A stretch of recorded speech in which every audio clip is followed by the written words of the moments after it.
Welcome to my show. लंबे समय पहले जब जीवन यात्रा शुरू की थी तो क्या सोचा था कि मैं इस मुकाम पे पहुंचूंगा, इतना बड़ा आदमी बनूंगा?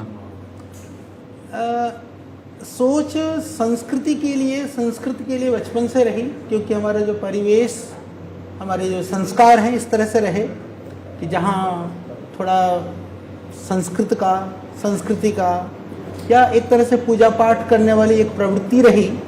तो बचपन में ही एक इतनी तो रुचि थी कि मुझे इन शास्त्रों को जो पढ़ा जाता है उनको समझना है, या जैसे घर में आते थे पूजा कराने के लिए या जब वो मंत्रों का उच्चारण करते थे जो विद्वान वगैरह पंडित वगैरह, तो मुझे भी कुछ ऐसे ही बन करके दिखाना है। इतनी ही सोच थी सबसे पहले तो। हाँ। उस सोच ने हमको गुरुकुल पहुंचाया। गुरुकुल ने हमें संस्कृति के साथ में, शास्त्र के साथ में, राष्ट्रवाद, राष्ट्र के प्रेम और अपने मूल्य परंपरा, हमारे जो क्रांतिकारी हैं, शहीद हैं, महापुरुष हैं, वीर हैं, ये सब जो जीवन के लिए जो हमारे एक तरह से कहें कि जो सात्विक सहयोगी तत्व हैं उनके प्रति हमें प्रेरित किया। उसका परिणाम रहा हम समाज में उतरे। तब भी नहीं सोचा था हम क्या करेंगे, फिर हम प्रवृत्त होते रहे। तो समाज की स्वीकार्यता या आवश्यकता कहिए और अपना निरंतर पुरुषार्थ और हमारे एक संयोजन श्रद्धेय स्वामी जी का और हमारा जो एक आपस का जो तालमेल था, उसने मिल करके आज आपके सामने जिस भी रूप में हम हैं। हमारे संवेदनाओं को, भावनाओं को लोग कितना समझ पाते मैं ये तो नहीं कह पाऊँगा, पर मैं इतना जरूर कह सकता हूँ कि जिन स्वप्न और संकल्प को लेकर के हम आगे बढ़े थे उसमें हमने कहीं किसी तरह से कोई समझौता नहीं किया। ताकि बेसिक एजुकेशन कहाँ हुई, क्या हुई? हमारा जो मूलतः यदि शिक्षा का जो बड़ा पार्ट है वह गुरुकुलीय परंपरा में, गुरु शिष्य परंपरा में हमने शास्त्रों को पढ़ा। शास्त्रों में संस्कृत व्याकरण से लेकर के उपनिषद, दर्शन, वेदों से लेकर के आयुर्वेद का ज्ञान हमने गुरु परंपरा से, जो प्राचीन हमारी जो परंपरा रही, विधा रही, तो गुरुओं के सानिध्य में रह करके हमने पाया। तो आयुर्वेद की दिलचस्पी कब बनी, कैसे क्या हुआ? आयुर्वेद की दिलचस्पी की भी बड़ी दिलचस्प वाली कहानी है कि जब हम व्याकरण को, शास्त्रों को पढ़ने के लिए गुरुकुल में थे, वहाँ पर एक बहुत उद्भट विद्वान, आयुर्वेद जगत के माने हुए विद्वान थे। उनकी एक ख्याति थी जो औषधि आयुर्वेदीय विशेष कर करके जो भस्म है, जो भस्मों के साथ में जो बाकी जो दवाइयाँ बनाने की जो दक्षता थी उनमें बहुत प्रवीण थे। तो मुझे रुचि होती थी, तो कभी कभी जा कर के हम उनके पास बैठते थे। तो करते करते ऐसी रुचि जगी कि फिर हम उस पर ही रच बस गए। ऐसा कहा जाता है कि उत्तराखंड की हर जड़ी बूटी, पहाड़ के हर जड़ी बूटी पे आपका अधिकार है, आपको जानकारी है। तो ये कैसे हुआ? ऐसा तो हम दावा नहीं कर सकते हैं, परंतु एक विचित्र बात चंद्रा साहब मैं आपको बताना चाहता हूँ कि मुझे मनुष्य के नाम याद नहीं रहते हैं, चीजें विस्मृत हो जाती हैं, परंतु जिस पहाड़ी पर आप चढ़ा दोगे, जिन पेड़ पौधों को मैं देख लूंगा, मैं आपको कितने वर्ष के बाद में, आप एक दिन में 10 पहाड़ियां चढ़ा दो, मुझे उन 10 पहाड़ियों के पेड़ पौधों के कौन सा पौधा किधर था, कहाँ मिला था, कुछ आकृतियों के आधार पर, कुछ नामों के आधार पर मैं ये बता सकता हूँ आपको कि हाँ, वहाँ पर इस तरह का पौधा या इस नाम का पौधा उपलब्ध होता है। तो क्या लगता है, ईश्वर ने आपको इसी काम के लिए भेजा है? यहाँ कभी कभी ऐसा लगता हमें है? ऐसा प्रतीत होता है और मैं ऐसा मानता भी हूँ कि जो हम जितने भी लोग संसार में हैं, आपने देखा होगा कई बार कई लोग कई सारे कार्यों के लिए प्रयास करते हैं, परंतु नियति की जो व्यवस्था है उस व्यवस्था से हम वहीं पहुंचते हैं जहां हमको पहुंचना होता है। तो इसलिए हमारी जो सोच है, स्पष्ट हमारी मान्यता है कि आदमी को पुरुषार्थ में कभी कोई कसर नहीं छोड़नी चाहिए। शॉर्टकट कोई रास्ता होता नहीं है। तो दीर्घकालिक आप धैर्य के साथ में आप चलें तो जहां पहुंचाना होगा फिर भगवान आपको जरूर पहुंचाता है। तो बाबा रामदेव से मिलना कब हुआ, पहली मुलाकात कब हुई? पूज्य स्वामी जी के साथ जो हमारी मुलाकात है, मुझे लगता है कि लगभग अभी हमारी मुलाकात को हो गए हैं 35-36 वर्ष हो चुके हैं और हम बहुत बाल्यकाल के मित्र हैं। मैं अभी देख रहा था कहीं से, हालांकि हम लोगों ने जब गुरुकुल में थे तो 2 बार सामूहिक रूप से फ़ोटो खींचा था हमने। तो एक बार एक स्टूडियो में हमने कई सारे फ़ोटो खींचे थे। तो अभी कुछ दिन पहले हमारा एक फ़ोटो हमको और मिल गया वो मेरे पास भी नहीं था, किसी के पास रहा होगा। तो अभी देखते हैं तो ऐसा लगता है, वो 30-35 साल पहले के जब फोटो को देखते हैं तो बड़ा लगता है एक ज़माना बीत गया। पर भगवान की कृपा ऐसी रही कि हमारी मैत्री में, ऐसा नहीं कहूँगा कि उस मित्रता को, क्योंकि मैत्री बनती है आपस के विचारों और संस्कारों से, मैत्री टूटती है अलग तरह के जो तत्व होते हैं उन तत्वों के प्रवेश होने से। चाहे वो मित्रता हो, चाहे पारिवारिक संबंध हो, चाहे वो भाई भाई हो, बहन बहन हो, जो भी हो। हमने तो ऐसा अनुभव किया है कि होती है आत्मीयता आपस के विचारों से, उनमें दरारें आती हैं और किसी के कारण से। तो हमने उस कारण को प्रविष्ट नहीं होने दिया, इसलिए भगवान की दया से आज भी हमारी मैत्री उतनी ही नहीं, उससे ज़्यादा है। क्योंकि सज्जनों की मैत्री के लिए नीति शास्त्रों में कहा गया है कि उस सूर्य का पूर्वार्ध होता है, यानी समय के अनुसार वृद्धि को प्राप्त होता है, और दुर्जनों की मैत्री सूर्य का उत्तरार्ध होता है, समय के साथ वो घटना शुरू होता है। तो यह पूर्वार्ध निरंतरता के साथ है, और हमको लगता है इस जन्म में हम इसी रूप में ही जो भी बन पाए हम सेवा को करते रहेंगे। तो बाबा से रिश्ता क्या, भाई का या बिजनेस पार्टनर? देखिए, बिजनेस पार्टनर तो हम बिजनेस करते ही नहीं है, अभी भी नहीं करते हैं। ना स्वामी जी को बिजनेस से लेना देना, ना मुझे लेना देना।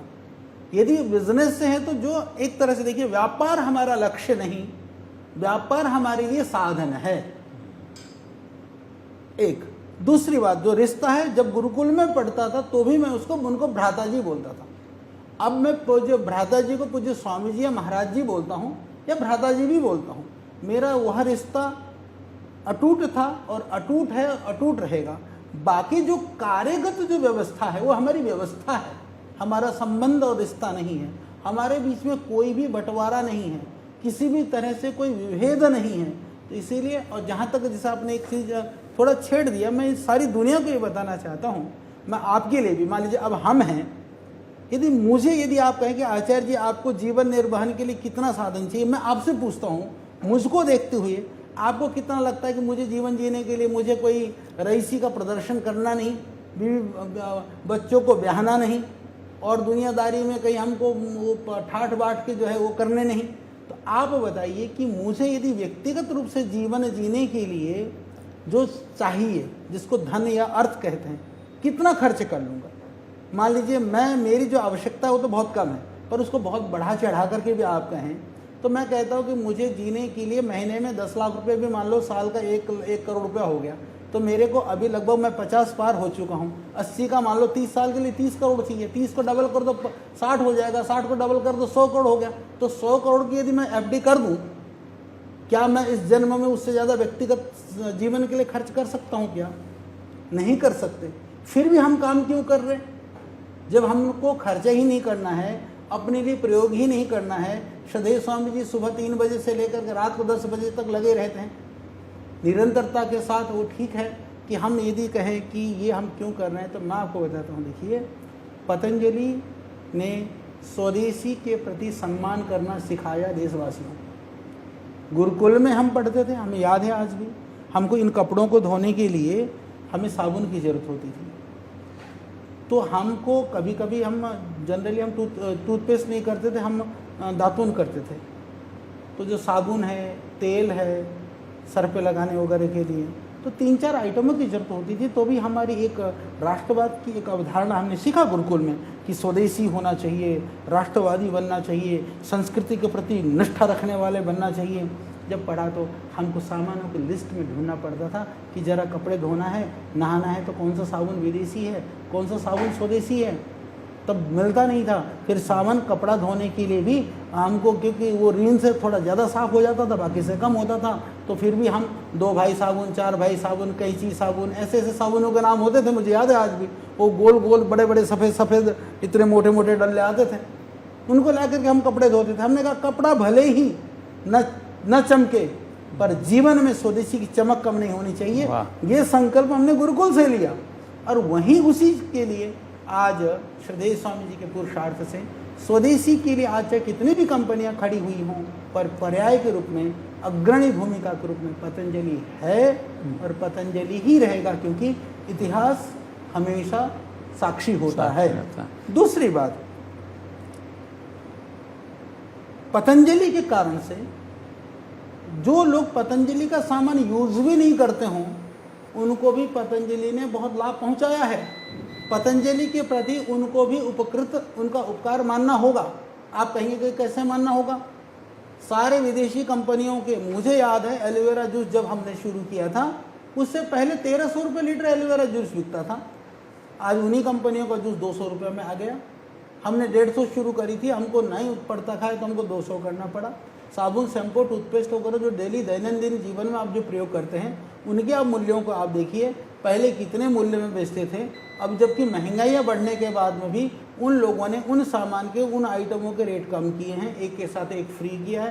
तो भाई, पतंजलि होने से तुम्हारे परिवार की बचत, तुम्हारे परिवार की रक्षा, तुम्हारे परिवार के लिए क्वालिटी भी, तुम्हारे परिवार के लिए हर्बल भी, आयुर्वेद के कारण से आज हर्बल युक्त, जड़ी बूटी युक्त लोगों को करना पड़ रहा है। उनको जड़ी बूटियों से और हर्बल से कोई प्रेम नहीं है।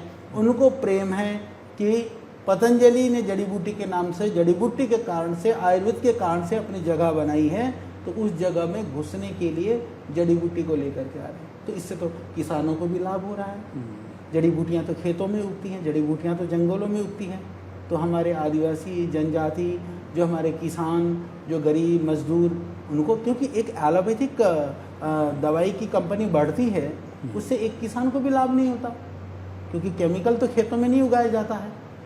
पर आयुर्वेद यदि बाजार में बढ़ता है, तो आयुर्वेद तो मैं फैक्ट्री में नहीं बना सकता, मैं दवाई बना सकता हूँ, जड़ी बूटी तो नहीं बना सकता। तो यह हमको सबको समझना होगा। हमारी जो संस्कृति है, हमारी जो प्रवृत्ति और प्रकृति है, वह वसुधैव कुटुंबकम की है, सर्वे भवन्तु सुखिनः की है। वो सिर्फ स्वयं समृद्धि में जी करके बाकी को असमृद्धि में रखने की हमारी संस्कृति नहीं है। तो इसीलिए जो हमारा जो संबंध है, हमारे लिए आज मैं आपको, जिसमें आप बैठे हैं, ये हमारा रिसर्च सेंटर है। हमने इसको बनाने में लगभग 150 से 200 करोड़ रुपया खर्च किया, पर 1 रुपया भी हमने किसी से नहीं लिया, सरकार ने नहीं दिया हमको। इसको रनिंग एक्सपेंसेस जो हमारा लगभग मान करके चलिए 6 करोड़ रुपए लगभग महीने का रनिंग खर्चा है। तो 60-70 करोड़ रुपया हम साल का खर्च करते हैं। इसमें से इनकम आप देखेंगे, डायरेक्ट आपको इनकम क्या है, तो ठीक है, यहाँ से रिसर्च होकर के कुछ दवाइयाँ तो बनती हैं, पर उस इनकम से ये नहीं चल सकता। फिर कैसे चल रहा है?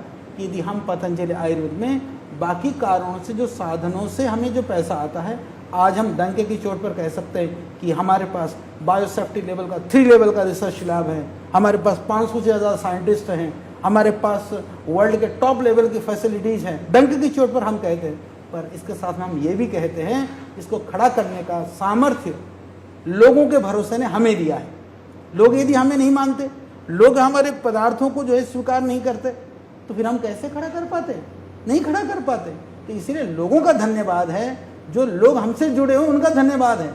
बाकी लोगों का तो ठीक है, उनका काम है, वो कर रहे हैं, हम अपने काम कर रहे हैं। 2013 में आपका 5000 करोड़ का टर्नओवर था, आज 55,000 करोड़ टर्नओवर है जी। तो अब अगले 5 साल जो है ना, क्या एजेंडा है पता नहीं? देखिए, टर्नओवर को लेकर के मेरी कोई भी सोच रही नहीं। सच बात तो ये है, ऑटोमेटिक मेरा काम यह है कि बेहतरीन जो करो, बेहतरीन करो। श्रद्धेय स्वामी जी ने जो कहा है उसको बेहतरीन करो। कि स्वामी जी कहते हैं तो आपको ये करना है, ठीक है, मैं हिसाब लगाता नहीं, मुझे पता भी नहीं। आज आप पूछोगे कि कितनी बिक्री, कितनी सेल, मैं देखता भी नहीं हूँ। शायद पूज्य स्वामी जी आपको बता भी पाएँ, पर मैं नहीं बता सकता, बता ही नहीं जाऊँगी, क्योंकि मेरे को पता नहीं है। तो मेरा काम है सिर्फ और सिर्फ कार्य करना। और जीवन का एक मंत्र है, स्वयना क्रतुना संवरेद। ये वेद में वेद भगवान कहते हैं कि अपने कर्म से बोलो। तो अपने आजकल के जो लोगों की ब्रांडिंग प्रमोशन क्या शब्दों से करते हैं, तो जो शब्दों से करने वाले होते हैं, वो शब्द की ध्वनि की तरह से जल्दी अदृश्य भी हो जाते हैं, पर जो कर्मों से करते हैं वो चले जाते हैं। कर्म की छाप तब भी अमिट रहती है। ये हमारी सोच है। ब्रांडिंग की बात आप कर रहे थे, पहले बाबा के नाम पे ब्रांडिंग होती थी, फिल्म स्टार के नाम पे ब्रांडिंग हो रही है, तो क्या वो बेहतर है? चलेगा। देखिए, कुछ चीज़ें ऐसी हैं ना मैं आपको बताता हूँ। जिस समय पर लोगों ने कहा कि बाबा की ब्रांडिंग से ब्रांड नहीं खड़ा हो सकता, बहुतों ने कहा, तो हमने एक उदाहरण करके दिखा दिया। अब आप कहते हैं कि कुछ जगह पर लोगों को क्यों ले लिया? क्योंकि कुछ ऐसे प्रोडक्ट हैं जो हमारे यंगस्टर्स हैं, हम चाहते हैं कि वो भी जुड़ करके समझे। तो वो ऐसा नहीं कि देखिए, जब तक पतंजलि है, हम तो देखिए हमारी आयु सीमित है। श्रद्धेय स्वामी जी 100 साल लगभग मनुष्य की आयु मानी गई है। खींचतान के 100, उसके आसपास 80 के बाद कभी भी समझ लो आप, वो बुलावा आएगा, हमको जाना होगा। परंतु पतंजलि की आयु 100 साल नहीं, उसकी तो कई 100 साल है। पर पतंजलि को जाना जाएगा तो श्रद्धेय स्वामी जी के कारण से ही जाना जाएगा। वो हमेशा रहेगा, वो ब्रांड भी रहेगा, वो नाम भी रहेगा, तो इसमें कोई भी संशय नहीं है। अगले 5 साल क्या एजेंडा है, कोई माइंड में सोचा? अगले 5 साल के लिए यदि आप मुझसे पूछते हैं तो मैं यही जानता हूं कि मेरा जो रिसर्च का कार्य है, एक लेवल तक हम पहुंचा चुके हैं। 5 साल के अंदर हमें आयुर्वेद को दुनिया के अंदर एविडेंस बेस्ड मेडिसिन सिस्टम में प्रामाणिकता के साथ में स्थापित करना, ये हमारा प्रमुख लक्ष्य है। उसके लिए कितना भी हमको साइंटिस्टों को लगाना पड़े, कितना भी रिसर्च करना पड़े, कितनी भी ताकत लगानी पड़े, मैं पूरी तरह से केंद्रित होकर के एक ही कार्य के ऊपर फोकस्ड हूँ। और हमारे वैज्ञानिकों के ऊपर हमें बहुत गर्व है, जो हमारी जो टीम है पूरा रात दिन करके काम कर रही है। तो हम उस कार्य के लिए लगे हुए हैं। बाकी चीज़ें रही कि हाँ, भारतवर्ष को यदि मेरी दृष्टि में आप कहें तो अभी हम बहुत सारी चीज़ों में आत्मनिर्भर नहीं है देश। उसमें से एक क्षेत्र है जो एडिबल ऑयल है। आज हम चाहे ऑयल पाम की भी बात करें तो भी उन कंट्रियों से आता है जिन कंट्रियों से फिर वो हमारे यहाँ देश के लिए हथियार और देश को विघटन के और गर्त में आतंकवाद के लिए वो कर रहे हैं। तो मजबूरी है कि देश का तेल वहाँ से आ रहा है, वो पैसा वहाँ जा रहा है। तो आप आत्मनिर्भर बनाना है हमको एडिबल ऑयल के ऊपर। आज हम सिर्फ पाम ऑयल के लिए नहीं, उसके लिए भी प्लांटेशन की योजना बना रहे हैं। आज हम सोयाबीन हो, मूंगफली हो, सरसों का तेल हो, क्रॉप डाइवर्सिफिकेशन के ऊपर हम रिसर्च कर रहे हैं, काम कर रहे हैं। अलग अलग मॉडल के ऊपर हम रिसर्च कर रहे हैं। लोगों को पता नहीं है, आकर के तुम उठा करके मुंह उठा करके किसी के लिए भी कुछ बोल देता है कोई, मान लीजिए, हालांकि उसकी मानसिकता है, उसके संस्कार हैं, उनको तो हम वो नहीं कर सकते। परंतु आपको थोड़ा गहराई में जाएंगे तो आप देखेंगे हम लोग आज हमने 1 लाख से ज़्यादा किसानों को 19 स्टेट में आज हमने ऑर्गेनिक फार्मर ट्रेनिंग प्रोग्राम चला करके उनको अलग तरह के स्किल्ड दिया है। आज हम लोगों ने MSME की तक पूरे देश के अंदर ट्रेनिंग का प्रोग्राम चला रहे हैं। मैं धन्यवाद करूँगा आदरणीय हमारे वर्तमान में भी मंत्री हैं आदरणीय गिरिराज सिंह जी का। उन्होंने हमें पीछे NRLM का NRO बनाया संस्था को। NRO बनाने से हमें प्रशिक्षण देने के लिए एक रास्ता खुल गया। हमने पूरे देश के अंदर प्रशिक्षण चलाया, फार्म और नॉन फार्मिंग सेक्टर में हमने काम किया। तो आज हमारा लक्ष्य यही है कि लोग आत्मनिर्भर हो, आजीविका की दृष्टि में देश आत्मनिर्भर हो। जो हम बाहर से जो इंपोर्ट करते हैं, हमारा इंपोर्ट कम हो, हमारा एक्सपोर्ट ज़्यादा हो। इस लक्ष्य पर भी हमको काम करना होगा, क्योंकि लोग व्यवसायिक दृष्टि से काम करते हैं, हम समाधान की दृष्टि से काम करते हैं। दृष्टि में यह फर्क है। लोग अपने लिए काम करते हैं, हम समाज के लिए सोच करके काम करते हैं। यह बेसिक फर्क है। सुना है हिंदुस्तान लीवर को एक्वायर करना चाहते हैं एक बड़ी कंपनी को, ताकि कारोबार बढ़े। पतंजलि का कोई एक्वायर क्यों करना किसी को भी? देखो, किसी को एक्वायर करना नहीं करना वो हमारे लिए सब्जेक्ट नहीं है, ना हमारा लक्ष्य भी नहीं है। हमारा लक्ष्य है जो हम काम करें बेहतरीन करें, प्रामाणिकता के साथ करें और अपने जो हमारी मर्यादाएं हैं, जो हमारी उसूल हैं, उनके साथ करें। तो 1 लाख करोड़ का टारगेट है टर्नओवर बनाने का, जैसे पूरा हो जाएगा। जो भी ये देखो टारगेट, ये वाला टारगेट तो पूज्य स्वामी जी का है।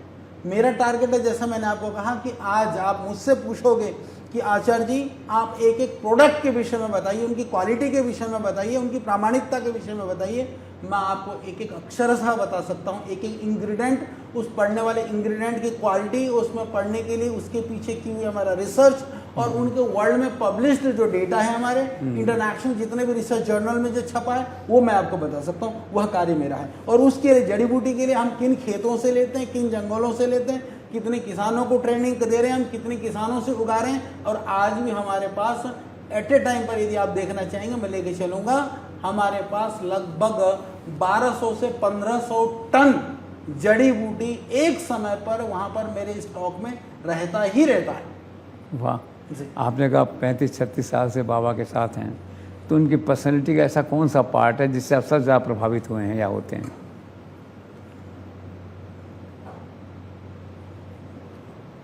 अखंड प्रचंड पुरुषार्थ। बिना रुके, बिना थके और सभी विषमताओं में भी, अत्यंत प्रतिकूलता में भी जो व्यक्ति धैर्य नहीं खोता है, अपना लक्ष्य नहीं छोड़ता है, वो है स्वामी राम। हर रोज पंगे होते हैं।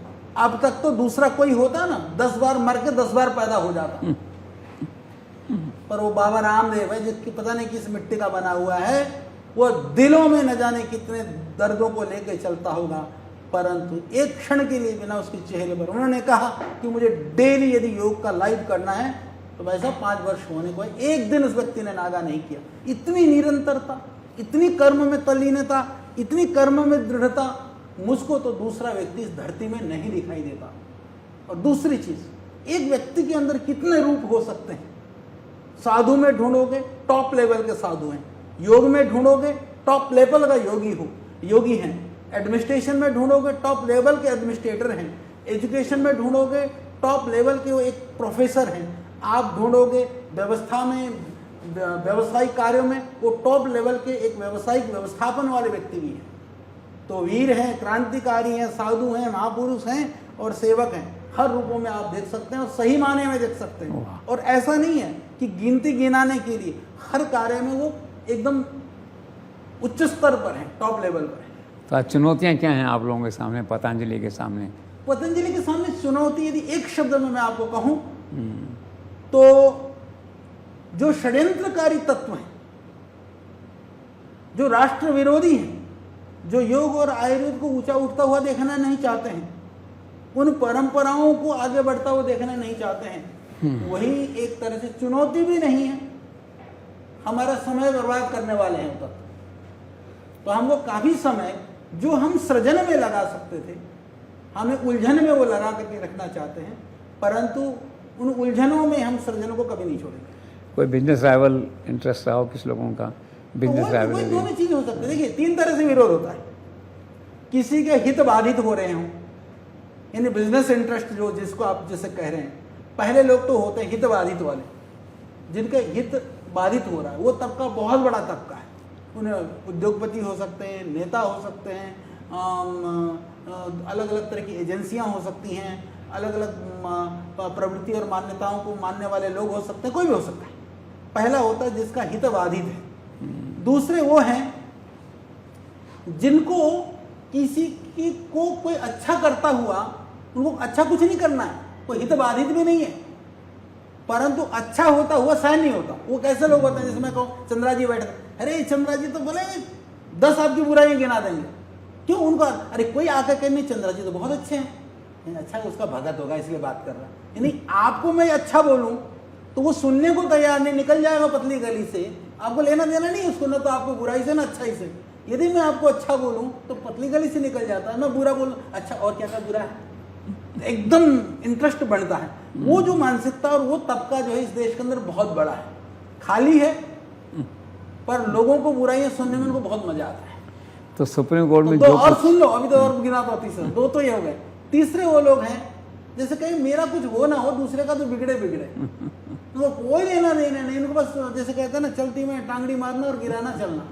तो ये 3 तरह के लोग होते हैं। सही है। तो ये तीनों तरह के तत्व हमेशा से रहे हैं, हमेशा रहेंगे, पर हमारे साथ कुछ ज्यादा लेवल पर हैं, तो कोई बात नहीं, तो तभी तो बड़ा काम हो रहा है। बड़ा काम हो रहा है। सुप्रीम कोर्ट में जो कुछ हो, उसमें मेरा मानना है कि थोड़ा सा ब्रांड का इमेज गिरी है, तो इसको रेस्टोर कैसे करेंगे, वापस थोड़ा सा खड़ा करेंगे? देखिए, लोगों के भरोसे ने हमें यहाँ पहुँचाया है, लोगों का भरोसा हमको आगे लेके जाएगा, क्योंकि लोग हमारी शक्ति हैं, लोग हमारे विश्वास हैं। हमें अपने कर्मों में गुणवत्ता, पारदर्शिता और पारदर्शिता के साथ में जो किसी भी तरह से किसी भी चीज में बिना समझौता के हमको आगे बढ़ना है, हम बढ़ रहे हैं। और इसमें भी मैं एक लाइन बता देता हूँ, ज्यादा न करते हुआ, हमारे हाईएस्ट सुप्रीम कोर्ट, मतलब उससे आगे कोई कोर्ट होता नहीं है। कोर्ट का सम्मान होता है, पर कभी कभी व्यक्ति का जो बौद्धिक क्षमता होती है उसमें भिन्नताएं होती हैं। और दूसरी बात रही, ये भी बात सही है, कोर्ट कहते हैं कानून से चलता है, और कानून में यदि लिखा है कि ये रोग ठीक नहीं हो सकते हैं, तो वो कहते हैं कि ठीक करो, पर बोलो मत। क्यों नहीं बोलो? बोले कानून में नहीं लिखा है। हमने कहा भाई जब रोगी ठीक हो रहे हैं तो कानून में जो तुमको करना चाहिए करना, नहीं, वो ठीक एक हो अलग जाए, विषय है। वो तो तो हम लगे हुए हैं, ठीक कोई हो बात जाएगा। नहीं। पर हमने मैंने ये कर दिया होलिस्टिक हेल्थ, और उसके जो फैक्ट्स हैं उसके ऊपर भी मैंने एक डॉक्यूमेंटेशन ठीक किया है। तो हम काम कर रहे हैं। तो हमारा काम है काम करना, हमारा काम है देश के संविधान नियमों का पालन करना, सबका सम्मान करना। हम कभी कोई कंप्रोमाइज नहीं करते, सबका रिस्पेक्ट, सबका सम्मान। सही है। फिर भी अपने कार्यों में ईमानदारी और पारदर्शिता के साथ कार्य। तो गुणवत्ता में और सुधार करने के लिए क्या कर रहे हैं, और अच्छा करने के लिए क्वालिटी में? देखिए, गुणवत्ता का सुधार का एक ही मापदंड है, वो है अनुसंधान, कंटिन्यू रिसर्च और आपका क्वालिटी मॉनिटरिंग। नया को अनुसंधान करो, बने हुए पे क्वालिटी पर आप हमेशा अलग अलग मापदंड के आधार पर उन पर नजर रखो। हम दोनों ही चीज को फॉलो करते हैं, दोनों ही चीज को फॉलो करते हैं और 100% उसमें कोई किसी तरह का कोई समझौता नहीं करता। आज पूरे देश में आप जो है आयुर्वेद के ब्रांड एम्बेसडर हैं एक तरह से। तो क्या लगता है नरेंद्र मोदी सरकार में आयुर्वेद को आगे बढ़ाने के लिए जो प्रयास हुए हैं, क्या आप उससे संतुष्ट हैं और कोई सुझाव देना चाहते हैं? देखिए, प्रयास जो हुए हैं वो अद्भुत है। उसके लिए हमें माननीय प्रधानमंत्री जी, उनके पूरी सरकार, उनके लोगों को हमें बिल्कुल धन्यवाद करना चाहिए। क्योंकि आयुर्वेद का जो वातावरण तैयार हो रहा था, यदि सरकार का आश्रय ना मिलता तो वह वातावरण वहां तक ना पहुंचता। तो ये तो हो गया सरकार के द्वारा जो किया जा रहा प्रयास, परंतु प्रयास अभी करने के लिए बहुत बाकी है, बहुत संभावना है। क्योंकि पूरी दुनिया की दृष्टि में, क्योंकि यदि हम देश की दृष्टि में देखते हैं तो आयुर्वेद के लिए बहुत काम हुआ है, यदि वैश्विक दृष्टि में हम देखते हैं तो अभी आयुर्वेद के लिए बहुत काम होना बाकी है। पतंजलि के कारण से उत्तराखंड सरकार का भी बहुत मान बढ़ा है पूरे देश में। तो क्या लगता है उत्तराखंड सरकार संवेदनशील है इस सारे प्रोजेक्ट के बारे में? और मैं ऐसा मानता हूं, सरकारें यदि अच्छे कामों में असहयोग नहीं करती हैं तो भी सरकार का सहयोग है। उस ढंग से उसको आप ये मानते हैं। एक नागरिक के नाते आपको कैसा लगता है चीफ मिनिस्टर धामी काम कर रहे हैं एक नागरिक के नाते? अच्छे मिलनसार हैं, मृदुभाषी हैं और वो सीखते हैं और अच्छा करने का प्रयास भी करते हैं। एक आपने महसूस किया होगा कि प्रधानमंत्री नरेंद्र मोदी, ऐसा लगता है उत्तराखंड के पूरे के ब्रांड एम्बेसडर, पहाड़ के ब्रांड एम्बेसडर वो हैं, वो आते हैं बार बार, बद्रीनाथ केदारनाथ सारा उससे उत्थान हुआ है। ये तो प्राइम मिनिस्टर का जो योगदान है, उत्तराखंड देवभूमि है। हाँ, उत्तराखंड देवभूमि है और माननीय प्रधानमंत्री जी संस्कृति के उपासक हैं। तो जी संस्कृति भूमि, देवभूमि होने की वजह से उनका उत्तराखंड से लगाव है। तो उत्तराखंड से लगाव होने का जो लाभ है तो उत्तराखंड को जरूर मिल रहा है और वो मिलता भी रहेगा। और उत्तराखंड इतना पॉपुलर आजकल कैसे हो रहा है टूरिज्म वगैरह में, पतंजलि के अलावा? पहले पतंजलि की चर्चा थी, अब टूरिज्म में भी इतने लोग आ रहे हैं। हाँ, क्योंकि अभी एनसीआर में देखो पोल्यूशन बहुत बढ़ चुका है, बहुत भीड़ है, बहुत गर्मी है। उनको लगता है कि पहाड़ों की तरफ चलने से थोड़ी सी जो है सुकून, शांति मिलेगी। तो यहाँ पर जितनी लोगों की अभी रुचि बन रही है उस हिसाब से अभी हमें व्यवस्थाओं को और बढ़ाने की आवश्यकता भी है। कभी चुनाव लड़ने का मन नहीं हुआ, इतने पॉपुलर हैं आप? सच बताऊं, क्योंकि हमारा वो जो जैसे होता ना, जैसे आपने कहा ना, हमारी प्रकृति, हमारा नेचर, हमारी सोच वो बहुत कोसों दूर है उससे। जैसे होता ना, आदमी कुछ आसपास भी हो तो चीज़ों को सोचे। मुझे तो, मैं आपको सच बताऊं, आप चुनाव की बात कर रहे हो, मुझे तो भीड़ में भी मैं सोचता हूँ ना जाना पड़े तो ठीक है। वो आपने मेरे को पकड़ लिया, बैठा दिया, आपने देखा मैं इंटरव्यू वगैरह देता हूँ? नहीं देता हूँ। मुझे रुचि बहुत कम है। सिर्फ मेरा फेसबुक पेज है, भगवान की दया से बहुत फॉलोअर्स हैं, यूट्यूब में बहुत हैं, पर आप मेरे फेसबुक पेज को देखोगे, मेरे ट्विटर को देखोगे, मेरे आप इस सोशल मीडिया के हैंडल को देखोगे, आपको योग, आयुर्वेद, संस्कृति, तीन के अलावा चौथा कुछ ना मिलेगा आपको। तो आप हमारी जो प्रकृति, आप मेरे को कहो कि आचार्य जी हिमालय की यात्रा बनाते, अभी चलना, अभी तुरंत मैं तैयार हूं। मैं ये नहीं पूछूंगा शाम को मीटिंग किसके साथ है, वो मेरा रुचि का विषय है। तो मैं अपनी रुचि के विषय में, भगवान ने मुझे पहुंचा दिया है। मेरा रुचि का विषय है आयुर्वेद, जड़ी बूटियां, जंगल, खेत खलिहान, पैदल चलना, धक्के खाना। कभी कभी मैं सोचता हूँ, लोग आजकल रील्स बनाते हैं, ये करते हैं, वो करते हैं, मैं कहता हूँ कि कोई भी मेरे साथ एक दिन चले, जैसे मैं अभी 1-2 प्रोजेक्ट कर रहा हूँ पहाड़ पर, तो मेरे साथ जाते हैं, दोबारा नहीं जाते लोग। कहते जी अच्छा जी, हम सोचते हैं कि आप एसी में बैठते होंगे, साधन में होंगे, तो मेरे को मजा आता है। मुझे लगता है जो मेरी असली जो विरासत है ना, असली चीज़ें तो वही है, तो हम उसी में आनंदित हैं, मस्त हैं। और एक जीवन इस कार्य में यदि हमने लगा दिया है, इसको और अच्छा करें, तो इस जीवन की सफलता, इस जीवन की पूर्णता ये कंप्लीट है। बाबा और आप में एक चीज़ कॉमन है, बड़ी बड़ी गाड़ियाँ, बड़े मकान, विदेश यात्राएं, ये आपको अट्रैक्ट नहीं करती। जी देखो, गाड़ी बड़ी इसलिए रखनी पड़ती, मैं तो नहीं रखता था। स्वामी जी ने कहा आधा टाइम तो तू गाड़ी में रहता, पहाड़ों में रहता, तू लुढ़क गया तो बचेगा क्या पतंजलि, तो वो हो जाएगा, अनाथ हो जाएगा। बोले गाड़ी ठीक रखा कर। मुझे नहीं पता कि गाड़ी होने से कम थोड़ा बहुत टक्कर टुक्कर लग जाए तो बच जाए, इस दृष्टि से बड़ी गाड़ी है। परंतु जो है इसके अलावा रहना सहना, कपड़े लत्ते, बाकी कोई चीज़ नहीं है। सारा जो है जितनी जरूरत है, जितना कम से कम में काम चल जाए। आप अविवाहित हैं, वो तो भाग्य से होता है। अब अविवाहित को भाग्य से होता होगा, परंतु रहने के लिए अविवाहित होना और एक अपने जीवन को, अपने चरित्र को ठीक रख करके जीवन निर्वहन करना, दोनों में बहुत फर्क है। और मैं तो बच्चों को भी, आगे आने वाली पीढ़ी को भी ये कहता हूँ, लोग कहते हैं कि हमें शादी नहीं करनी, ये नहीं करनी, मैं एक ही बात कहता हूँ, देखो तुम लड़का है, तू यदि तेरे को स्त्री सुख नहीं चाहिए तो तुम अनमैरिड रह ले। यदि तू लड़की है, तेरे को पति सुख नहीं चाहिए, मतलब कि जो जीवन के वासनात्मक पक्ष से यदि आप अपने आप को बचा सकते हैं तो फिर यह जीवन सर्वोत्तम है। पर यदि आप उन्हीं चक्करों में पढ़ने के लिए बाबा बने तो फिर बर्बादी है। तो माँ के प्रति सुना बड़ा लगाव रहा आपका? माँ से मैं बहुत, माँ से कभी, मैं आपको बताऊं, लगाव होने पर आदमी क्या करता है, लगाव होने पर संबंध को बना करके रखने का प्रयास करता है, बात करता है, पूछता है। मेरे को बहुत लगाव है, इसलिए मैं माँ से बात नहीं करता। वाह। मैं 5-6 महीने में, 3 महीने में कभी मेरी माँ से फ़ोन से बात होती है, मैं नहीं करता हूँ। क्यों? क्योंकि मुझे 1-2 कारण है। एक तो क्या कि मेरे पास बात है नहीं माँ से करने के लिए, ना माँ को मेरे साथ बात करने के लिए कुछ चीज़ है। दूसरी चीज़, मेरी दुनिया से माँ को कोई बहुत, उनको पता है कि बहुत अच्छा कर रहा है। और दूसरी बात यह है, क्योंकि माँ भावुक होती है तो हमें भावुक होने के सिवा कुछ बचता नहीं है। तो इसलिए मुझे पता है माँ है, ठीक है, अच्छी है, भगवान अच्छा रखे, बस इतनी भगवान से प्रार्थना करता हूँ। और हम दिल से माँ के प्रति मैं बहुत रेस्पेक्ट करता हूँ, सम्मान करता हूँ। इसलिए हम अपने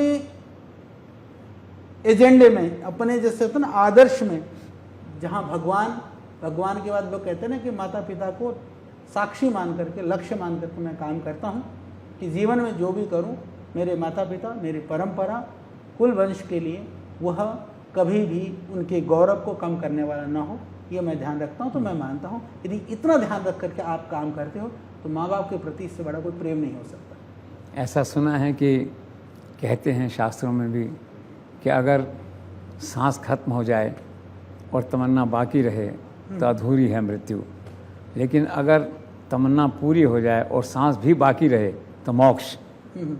तो आप मोक्ष की ओर हैं। अब भगवान करे ऐसे ही। देखिए, मैं ये तो नहीं कहूँगा, ये तो आप बहुत सुंदर व्याख्या कर रहे हैं। मैं इतना जरूर मानता हूँ कि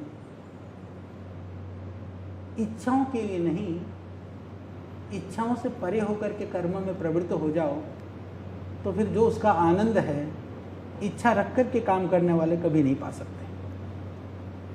तो मृत्यु और मोक्ष को आप कैसे डिफाइन करते हैं? आप तो उपनिषद पढ़ते हैं, वेदों के विद्वान हैं, क्या सोचते हैं आप? देखिए,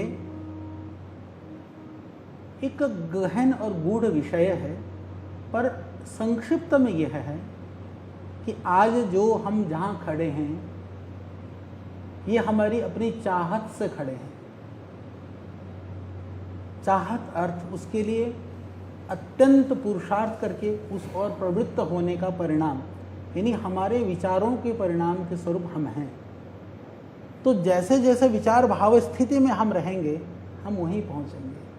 तो यदि आप अत्यंत आनंद में स्थित होना चाहते हैं तो संसार की जितने भी जो लिप्तता के, जितने भी जो प्रवृत्ति के जो कारण हैं, उन कारणों से आपको निवृत्त होना होगा।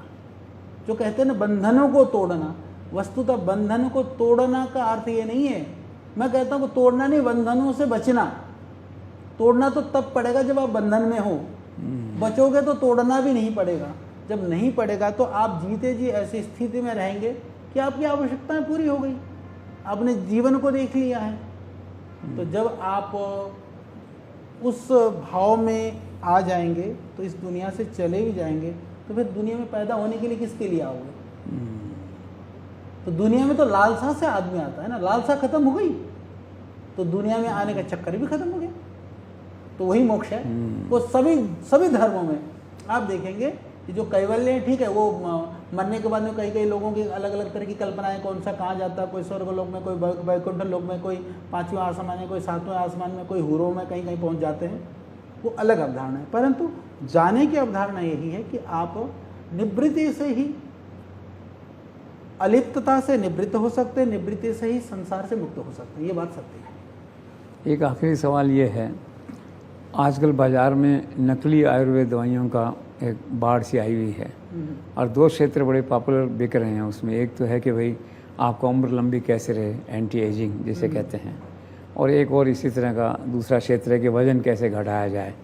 तो ये जो नकली दवाइयों का जो अंबार आया हुआ है, इसको कैसे कंट्रोल करेंगे, कैसे करेंगे, और आपके पास कोई है इसका सोल्यूशन? इसका इन दोनों सोल्यूशन ये चीज़ों है, देखिए इसमें 2 लेवल है। जो आपने कहा, मैं आपसे निवेदन करूं, एक तो क्या है कि बड़े बड़े ब्रांड के नाम पर नकलियाँ भी आ रही हैं। पहले तो उनको देखना कि उस वास्तव में है कि नहीं, उनकी पैकिंग वगैरह देखने से अंदाजा लग जाता है, तो एकदम नाम सुनते ही ना खरीदें। दूसरी बात यह है कि जो कंपनी के नाम से कोई चीज़ मिल रही है, तो वो जो कंपनियां हैं उनके पीछे देखिए कि वो कोई प्रामाणिक संस्था भी है, ऐसे गली चलते हैं। तो ये 2 ऐसे मापदंड हैं जो व्यक्ति अपनी बुद्धि से चीज़ों को समझ करके कर सकता है, उतावले बने में ना करे। इसी संदर्भ में मैं एक और निवेदन कर देना चाहता हूँ आपके चैनल के माध्यम से भी, कि हमारे पास जैसे ऑनलाइन आते चिकित्सा के लिए रजिस्ट्रेशन करते हैं, हमें बड़ी पीड़ा होती है। वो फर्जी साइटें इतने लोगों की हैं, तो हम कहते हैं भाई सावधानी से करो। सावधानी में भी ना समझ में आ रहा है। सुबह सुबह आस्था चैनल के अंदर में, बाकी चैनलों में हमारे स्क्रॉल चलता रहता है, सारे नंबर चलते रहते हैं, या हर बार फ़ोन कर करके प्रामाणिकता से पता कराएं।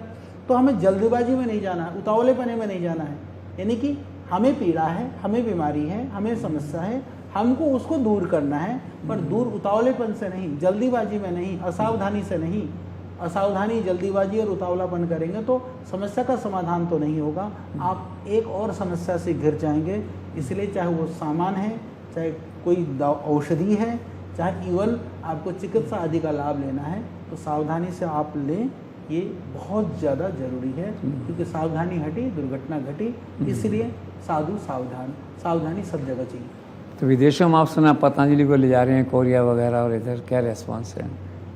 विदेशों से लोगों की उत्कंठा बहुत है। हाँ। जैसे कोरिया गवर्नमेंट ने हमको कहा कि हम जगह दे देंगे, खोल लो, पर वो संपर्क, निरंतर कोऑर्डिनेशन वगैरह की दृष्टि से एक अच्छी टीम चाहिए। तो हमने शिक्षक बना दिया, छोड़ दिया, पर जितनी उनकी अभिलाषाएं हैं उसको उस रूप में हमें जो देना चाहिए, अभी हमें काम करना बहुत बाकी है। तो वैसे तो हमारे योग संगठन जो है, अभी हम देख रहे थे, लगभग यहाँ पर ही मैं देख रहा था, एक दिन लिस्ट मंगाई मैंने, जो हमारे यहाँ जो रेजिडेंशियल व्यवस्था में आकर के चिकित्सा कराने वाले लोगों में लगभग 80 देशों के लोग हैं। यानी 80 कंट्री के तो लोग पतंजलि में आकर के चिकित्सा करा करके जा चुके हैं। तो जो यहाँ हो करके गया, जिसने स्वयं लाभ पाया, यदि मैं उसको कहूँ कि भाई तेरे देश में कुछ करना है, तो अवश्य वो कुछ न कुछ करना चाहेगा। तो डायरेक्ट भी संगठनात्मक रूप से जो काम कर रहे हैं, उनमें भी काफ़ी देश हैं, पर अभी काम करना बहुत बाकी है। लोग लालायित हैं, पर हम कब उनकी लालसा को पूरा कर पाएंगे, अभी हम ये नहीं कह सकते। तो जड़ी बूटियों में आप जीवन सारा व्यतीत कर रहे हैं, तो उपनिषद, वेद, इसमें आप प्रकांड पंडित कैसे हुए? फिर इतना समय कहाँ मिला? देखिए, प्रकांडता की बात तो मैं नहीं कह सकता कि मैं आप कहे कि प्रकांड पंडित। हाँ, मैं ये कह सकता हूँ, मैंने शास्त्र को पढ़ा है, मुझे शास्त्र के प्रति निष्ठा है, मैं शास्त्रों पर विश्वास करता हूँ।